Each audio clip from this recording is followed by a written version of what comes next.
Oftentimes when people have pain in their low backs with deadlifting, or even just in general, one of the biggest issues and one of the hardest things to correct is the ability to hinge at the hips and not just immediately bend the spine when you go to move. What do I mean? So check out the video here. I have a dowel, basically a stick on my back, to show that as I bend at the hips, my spine position doesn't change. The dowel touches the same spots at the top of the motion as it does at the bottom of the motion, and that is the goal of the hip hinge, that essentially you pivot through the hip joint, and then everything above just stays locked in as you move. That is the key with learning how to deadlift. And to be perfectly candid, with most lower body exercises and movements that you're going to do when your feet are on the ground, okay? So if you think about climbing stairs or doing a step exercise, if you think about like a lunge exercise, squats, deadlifts, you name it, basic sitting and standing, right? All those things are gonna incorporate some sort of a hip hinge. They have to. Unfortunately, most people, especially people that have low back pain, don't hinge at all. They're very terrible at it. And it seems like such a simple idea, like, well, just push your hips back. And trust me when I say, it is not that simple. I've spent weeks and months with clients and patients helping them learn how to hinge. It sounds ridiculous, but here's the thing though, if you can't do it in a simple sort of supported position, then you have a 0% chance of doing it when you deadlift. So what do I mean? So check out this. This is bridging, right? Simple. You're lifting your hips and your butt up off the ground, but essentially you are hip hinging.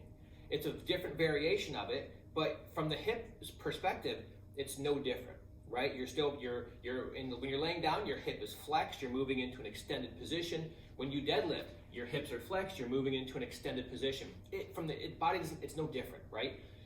The point is, if you cannot do a bridge properly with feeling it in your butt and not feeling your hamstrings, not feeling your low back, if you can't do that through a full range of motion, you are never going to be able to deadlift or do those other lower body things without problems. You have to master the basics, and then you can bring that forward to other things. So when learning how to hip hinge, this actually ties in nicely with the previous video about core stability. These two things work really well together, because what happens is when most people go to hinge at their hip, they move right into their low back, right? So when you brace your abs, it stabilizes your back, okay? So that's one. And then when you go to move at your hips, it allows everything to stay in the same position throughout the motion. That's how they kind of work together. What most people do, and this is this is what I've seen, so maybe it's slightly more anecdotal, but over the years, people that have chronic low back pain issues hinge very poorly at their hips, and oftentimes they don't know how to stabilize or brace their abs at the same time. So you've got two things working against the low back.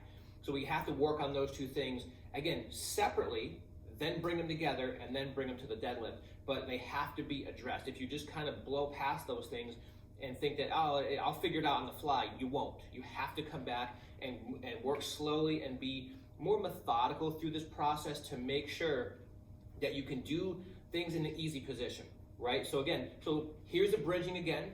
I also love pull-throughs and then some kettlebell taps. These are all great ways to introduce and reinforce good, positive hip hinging with good core stability. And the nice thing about each of these is they're going to transition nicely into your deadlift technique, which we're gonna start to talk about soon in terms of what are some ways you can do it, how do you modify doing it, and then also, if your back is hurting, should you deadlift?